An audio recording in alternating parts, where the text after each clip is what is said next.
always been netted by the... Oh no! What is good, peeps? So the next add-on we're going to tackle in the series is weak auras. Now, weak auras is an add-on that can be used simply or in an extremely complex way. For me, I try and keep it simple, and I use it in a way to add a little bit of flavour and colour to my UI. Before I start, I've got to give a shout out to the person who started my search for what ended up being weak auras, and that was Red Mist. I saw his UI monitoring his Maelstrom procs, and I thought, yeah, I need that shit in my life. So a big thank you to Red Mist. Let's get into it. So first, we're going to type in /WA, and this is going to bring up the weak auras menu. From here, you want to click on textures, and this will create a new weak aura. So before editing, just quickly, each aura is made up of 3 parts: the visual, the trigger, and the sound, which is optional. This first section is going to be the visual. First, I'm going to name a weak aura, and this one's going to be called Maelstrom 1. And I'll move that in the general area of where I want it to be. Next, we're going to click on the texture file, and this is where you choose what shape your aura is going to be. I like this particular one from the Power Auras icons, so I'll be picking that. Next is blend mode, and you can pick between opaque and glow. I prefer glow because it blends in with the UI a bit better, but go for what you fancy. Clicking on colour allows you to play around with the colour, of course, and I like to use this to give a little bit of flavour to my UI. I love the flavour of Shaman with all the elements, so I'll be looking to bring that aspect into my weak aura self. Next is positioning and size settings. This is where you're going to decide your size and position of each aura. Just have a little play and figure out what works best for you. Don't stress about getting it perfect off the bat, because realistically, once you fill out with all your different auras, you'll know whether it's too big or too small, and then you can move it around and resize it accordingly. With the X and Y offset, I usually start with zeroing off the X, and that puts my buff on the center line. From there, I play around with the Y position to figure out where on the UI I want it. Next, we're going to be looking at the trigger. That's the activation part of the weak auras underneath the trigger tab. This gives the condition in which your aura is going to be shown or hidden. Lots of different things can determine this, but usually I like to keep it simple and just track buffs and debuffs. Here we're going to be tracking one of my buffs, Maelstrom. So we're going to keep the player and buff selected so that we can track our buff. Now, to locate the specific buff to trigger it, we need to click on names and type in our buff name. For me, that's Maelstrom weapon. Once typed in, click on enter, and then you should be able to see your spell icon on the list when you hover over the icon, and we're good to go. The last thing to do for this specific weak aura is to monitor the stat count. This allows us to have a built-in effect on our abilities when we want to see the rising stacks. Simply enable the stat count, and then to the right of it, go on the operating tab, and we want to select the greater than and equals icon. No food for Mr. Croc today. And then further to the right, click on 0 on the stat count, and we're finished up. For this particular buff, I don't want any sound on the first stack, so it'll only be the 5th that I put the sound on. Otherwise, it can make your audio a bit overwhelming. So there you have it. You got your first weak aura up and running. These are the fundamentals of how to create every weak aura. Give it a look, give it a sound, and give it a reason to be there. Simple. From here, we want to make this Maelstrom weak aura work separately for 5 different stacks. So in this case, we're going to be making 5 different auras. Here's where duplicating comes in.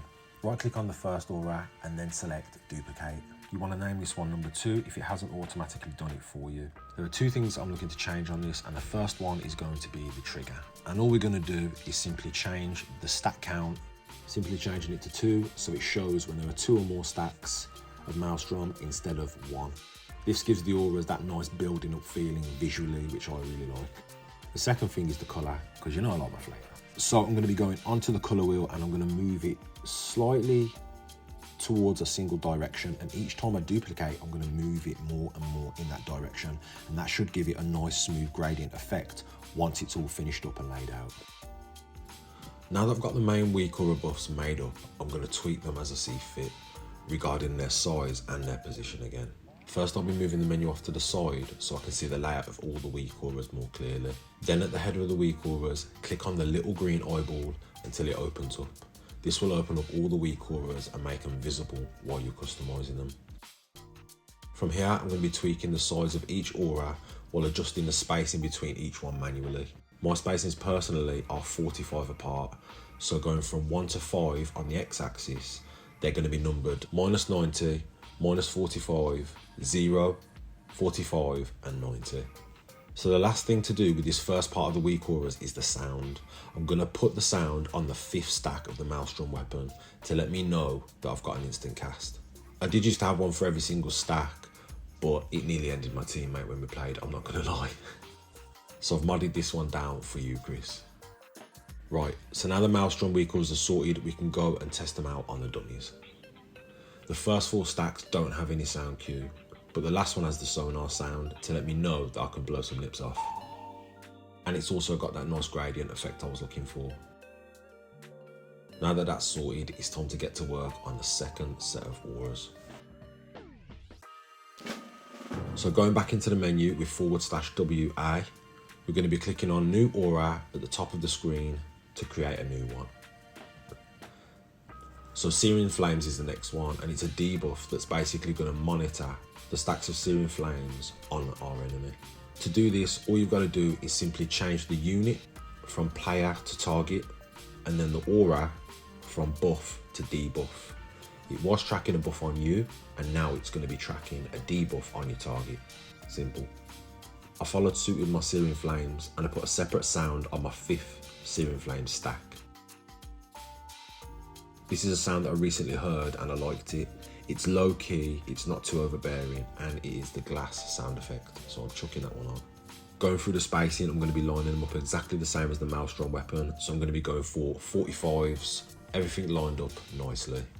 Moving on swiftly, we've got the next weak auras for cooldowns and procs. These ones are great for lining up your unused cooldowns with your proc based items, and I'll be putting together an unused racial, a weapon proc and an item proc, all in this small little section. I'm going to be doing another sound on a trinket proc. It sounds like a lot of sounds, but if you put lightweight sound, it won't be so overbearing when it comes time to play. All of this is done with the same steps that we used before, except for you may need to wait for your proc to go off and then you hover over the buff, because what the name of your item or your enchant is may be different to the actual name of the proc. I had this with the Matrix Destabilizer. The proc actually said Matrix Destabilized, so for the sake of one letter, my weak aura didn't work. So now we've got the main bulk of our auras done, we can go back into the menu and we can group up all these to minimize all the clutter. This is also where the weak auras, it can get super complex, but we're just trying to save the eyeballs today. So if you click on New Aura and then you click on Group, it will create what is essentially an aura folder, and then you can chuck all your auras inside there. This way you can hide and show them together, as well as moving them all around as a group. So nice. So staying on the theme of groups, I'm going to make another group, aka folder, to put some other weak auras in, and these are going to be the last category that we go over today. These are alerts for specific buffs and cooldowns on the enemy. They're great for PvP, and I like to make specific ones based on how they change the fight. And more importantly, if I can steal that shit. So I'm just going to do 2 today. The first one's going to be a buff that can't be stolen, and that's going to be Retaliation. I'm going to be using all the information that we went over prior to make this bad boy, picking the fitting visual and then selecting target under the unit drop box, buff under the aura drop box. When your target's got the buff on them, the aura will show it, allowing you to make the right moves going forward. To be fair, Retaliation, it does have a large visual, so you may not need it, but with a weak aura, you'll never miss it. I do remember this helping me massively with Monk's Karma, which is a lot harder to notice than Retaliation when you're in the fray. The next aura I'm going to do is a stealable one.